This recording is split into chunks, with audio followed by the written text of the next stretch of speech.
In the video yesterday, I said that we probably won't get close-ups of any of those destroyed or knocked out vehicles. And well, I was wrong. We did get close-ups, and it is much worse than we thought. First, if you have seen the images online or if you watched my previous video, you might recognize this image. Well, we got the close-up of that one, and one of the vehicles from that picture is a Leopard 2A6. There is no doubt about it. The tank appears to have received damage on the left track, and was thus abandoned. And on top of this Leopard 2A6, Ukrainians seem to have abandoned several Bradley infantry fighting vehicles that have received various amounts of damage, some more, some less. But that is not the worst part, no. The video keeps showing various destroyed vehicles, including more Bradleys. One tank is also shown, but from what I can see, it is a T-64BV, based on the visible ERA and a mine plow mounted on its front. But then, near the end of the video, we see a Leopard 2A6 tank, burning up, completely destroyed. And we can see it's a Leopard 2A6 based on the gun length and the position of the bore evacuator, as well as the obvious turret shape. So, one was damaged and abandoned, and the other completely destroyed. Now, it is unclear what will happen with the damaged vehicles, since all of them are still within the range of Russian artillery. A video from the Ukrainian side also came out where they recovered one damaged Leopard 2A4 from the Zaporozhzhia front, but it is not clear what exactly damaged the tank, and where at the front line it was damaged. Both sides could be battling to recover those vehicles, as a capture of a Leopard 2A6 would be a great propaganda show for the Russians, and Ukrainians would obviously want to retrieve one. But since it is very close to the front line, it could be some time until we find out what happens, but who knows, maybe one side got a hold of them already. But one thing is for certain, one Leopard 2A6 cannot be recovered at all. It is completely burned up. It seems that they were also using the M53 ammunition in these tanks as well. This just goes to show that no tank is invincible, no matter how modern or good it is. At the end of the day, they can all burn. I at least hope the crew made it out alive, but we can't know that unfortunately. Okay, a new picture just came out showing the destroyed Leopard 2A6 from above before it burned it down, and we can see some men around the tank, so it seems like the crew, or at least some members, did survive.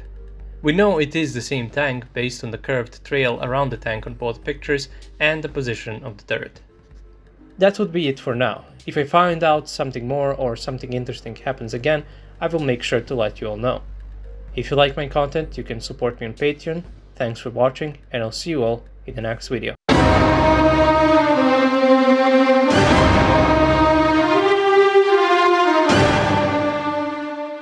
During offensive of armed forces of Ukraine in several directions on Zaporozhye front, it turned into a bloody failure after being repulsed by the Russian armed forces. New footage appeared yesterday on the internet on June 7, 2023, supporting the claim by Russian Ministry of Defense that a large number of Ukrainian tanks and armored vehicles produced by the West have been destroyed. On June 4, Ukrainian armored groups and infantry assault companies attempted to break through to recover lost positions, especially in Novodorovka, Vremesky, Rabotino, Kapani, Belagory in Polahovsky district, as well as near Lobkov in Vasilyevsky district.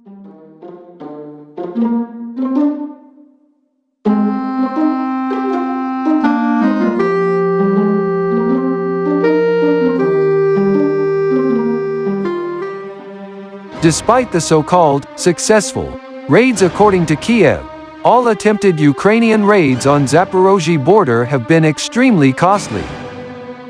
New footage shows the destruction of the armored group during a defensive action by Russian units, including fighters from the 127th Motorized Rifle Division of Vostok Group. Artillery fire and Krasnopol shells hit all the enemy equipment advancing south of Donetsk.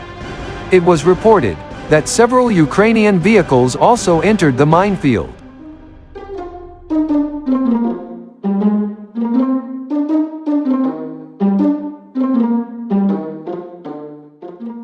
As a result of the defeat, the details of the battle are still being refined. In this objective control shot, at least Ukraine lost 13 armored fighting vehicles and their crews.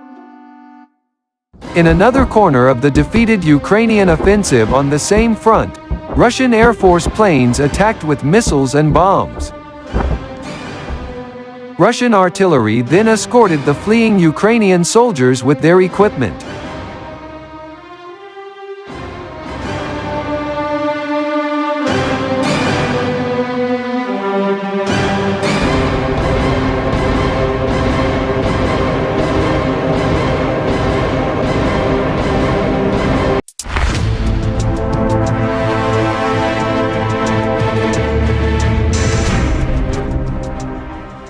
On June 9, 2023 at 1:30 a.m., the Minister of Defense of Russia, Sergei Shoigu, leaked data on the results of the failed Ukrainian offensive on Zaporozhye front. Ukrainian units attempted to breach the Russian defenses, bringing in troops from the 47th Mechanized Brigade of Ukraine, which numbered 1,500 personnel and 150 vehicles. The large convoy was detected and repulsed by Russian army units, inflicting heavy losses.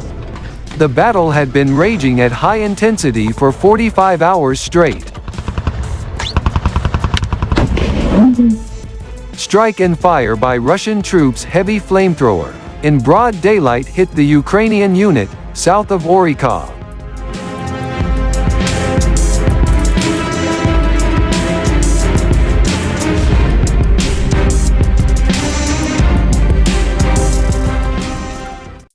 As a result of the fighting, Ukraine lost 30 tanks, 11 armored vehicles, and up to 350 personnel, according to the latest information by the Ministry of Defense. Reportedly, a number of NATO vehicles extinguished.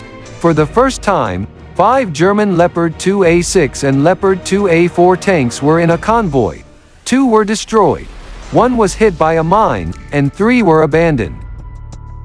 At least 6 American M2A2 Bradley ODSSA infantry fighting vehicles, and 3 American MRAPM 1224 MaxPro, were all hit and abandoned. Additionally, 1 Dutch armored personnel carrier, YPR 765, was rammed and abandoned. 1 Czech T-72M1 destroyed and 1 BMR-2 mine vehicle, hit and abandoned. 1 French VAB armored vehicle, hit and abandoned, also several trucks burned.